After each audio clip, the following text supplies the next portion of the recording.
Pemberitaan majalah Tempo terkait kasus dugaan korupsi dana bansos COVID-19 yang menjerat ex-Menteri Sosial, Juliari Peter Batubara, membuat heboh. Penyebabnya, nama anak sulung Presiden Joko Widodo, Gibran Rakabuming Raka, dan Ketua DPP PDI Perjuangan, Puan Maharani, turut disebut dalam pemberitaan ini.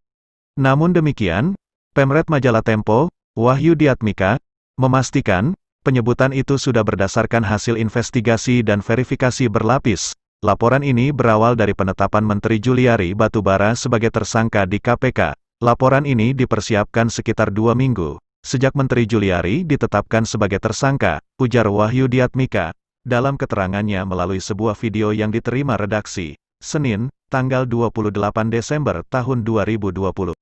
Wahyu menuturkan, sejak Menteri asal PDI Perjuangan itu ditetapkan tersangka, pihaknya mendapatkan informasi dari sejumlah pengusaha yang mengaku dimintai suap untuk menjadi pemasok atau vendor bansos di Kementerian Sosial, Kemensos. Dari sejumlah pengusaha itu, kami menelusuri lagi ke hulu, ke para staf PNS di Kemensos yang terlibat dalam proyek ini. Dari keterangan-keterangan merekalah kemudian kami himpun, kami konfirmasi ke para penegak hukum yang mengawal kasus ini, tuturnya.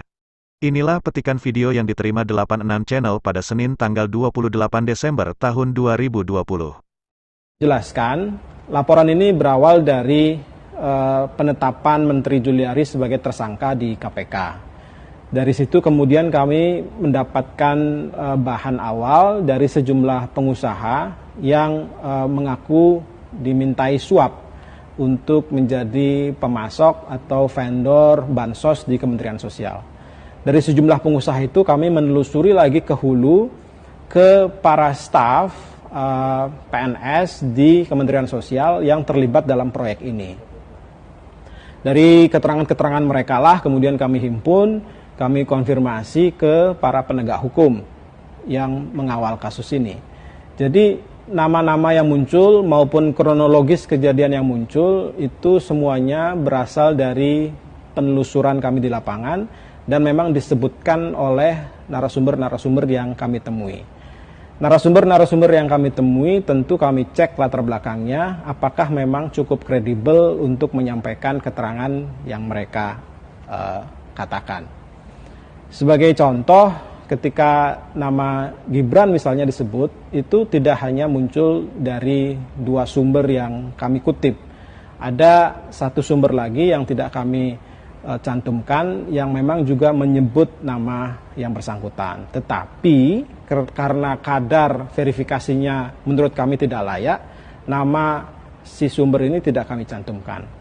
Jadi memang sudah melalui proses kehati-hatian yang cukup dan kami melalui proses verifikasi yang cukup berlapis.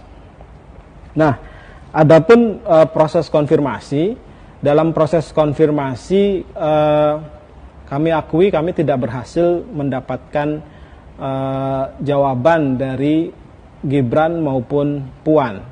Lagi-lagi ini bukan karena keterbatasan upaya. Upaya untuk bertanya kepada Gibran misalnya sudah dilayangkan sejak sebelum pilkada. Jadi laporan ini dipersiapkan sekitar 2 minggu sejak Menteri Juliari dinyatakan sebagai tersangka.